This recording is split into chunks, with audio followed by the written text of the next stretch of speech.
ఇప్పుడు తెనాలిలో గీతాంజలి అనే ఒక మహిళ ఏ విధంగా ఆత్మహత్య చేసుకున్నారో కారణాలు ఏంటో ఇప్పటికే మనందరికీ తెలుసు. ఆవిడ ముందు రోజు ఆత్మహత్య చేసుకోవడానికి ముందు రోజు అక్కడ ఎమ్మెల్యే గారు ఏర్పాటు చేసిన ప్రోగ్రాంలో అటెండ్ అయ్యి ఆవిడ రిజిస్టర్ అయిన పట్టాన్ని తీసుకుని మీడియాకు మన ఎవరికో వీడియో ఒకటి బయటకు వచ్చింది. ఏమని ఆవిడ చాలా సంతోషంగా నాకు జగనన్న వల్ల జగనన్న ప్రభుత్వంలో మంచి జరిగింది, నాకు సొంత ఇల్లు అనేది వచ్చింది, నా బిడ్డలను చదివించుకోవడానికి అమ్మఒడి ఇచ్చారు అని ఆ అమ్మాయి చెప్పింది. ఆ అమ్మాయి చెప్పింది ఏంటి, తనకి జరిగిన మంచిని లబ్ధిని చెప్పిందే తప్ప ఏ ఒక్క రాజకీయ పార్టీని కానీ ఏ ఒక్క రాజకీయ నాయకుడిని కానీ విమర్శ చేయలేదు. ఇప్పుడు ఆ అమ్మాయి చేసిన తప్పు ఏంటి, అందులో ఏదైనా తప్పు కనిపించిందా? ఇప్పుడు మనం కూడా ఇక్కడ బోల్డ్ మంది ప్రజలు ఉన్నారు, ఆ ప్రజలందరూ కూడా వారికి జరిగిన మంచిని చెప్తూ ఉంటారు. ఒకవేళ ఎవరికైనా ఏదైనా వాళ్ళ అవసరాలు తీరకపోతే తీరలేదు అని అడుగుతూ ఉంటారు, ఇది కావాలండి ఇది చేసి పెట్టండి అని. తప్పేం లేదు కదా అందులో. దాన్ని అంతగా ట్రోల్ చేయవలసిన అంత అవసరం ఏమొచ్చింది?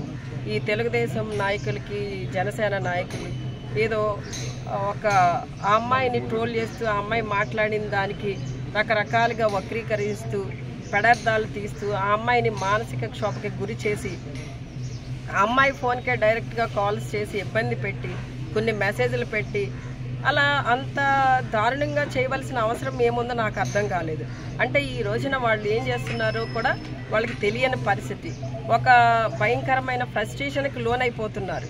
అంటే రేపు రాబోయే ఎన్నికల్లో ఎక్కడ వాళ్ళు పరాజయం పాలవుతారనే భయంతో వాళ్ళు ఈ రోజున ఆఖరికి సామాన్య మహిళని కూడా వదిలిపెట్టకుండా ఈ రోజున ఆ అమ్మాయి మీద ఈ విధంగా దాడి చేయడం, ఆ అమ్మాయిని మానసికంగా ఇబ్బంది పెట్టడం అనేది చాలా దారుణాతి దారుణం. ఈ రోజున నిజంగా మరి ఆ కుటుంబాన్ని చూసినప్పుడు చిన్నపిల్లలు, 2 ఆడపిల్లలు, నిజంగా ఆ పిల్లలిద్దరిని చూసినప్పుడు చాలా బాధ అనిపించింది.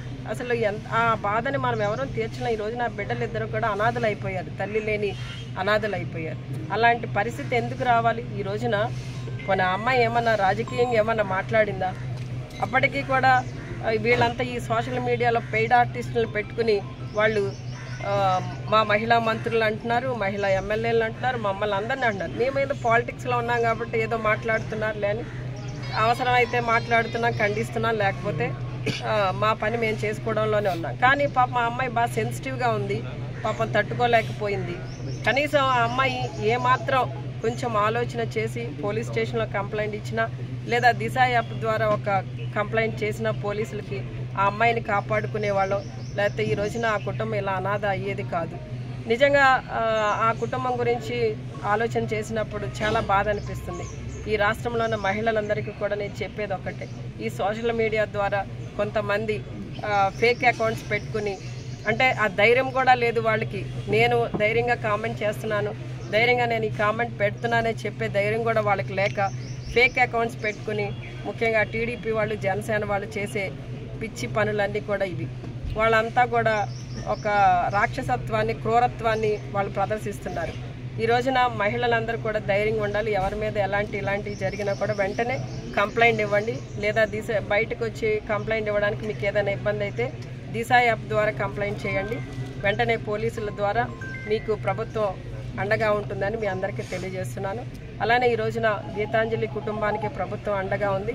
వారి 2 బిడ్డలు, ఆడపిల్లలిద్దరికీ కూడా ప్రభుత్వం నిన్నటి రోజున 20 లక్షల రూపాయలు వారికి డిపాజిట్ చేయడం జరిగింది.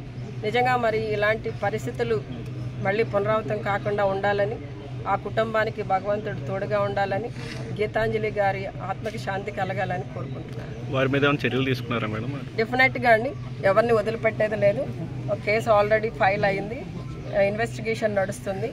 ఎలాంటి వారైనా ఎంతటి వారైనా కూడా విడిచిపెట్టేది లేదండి.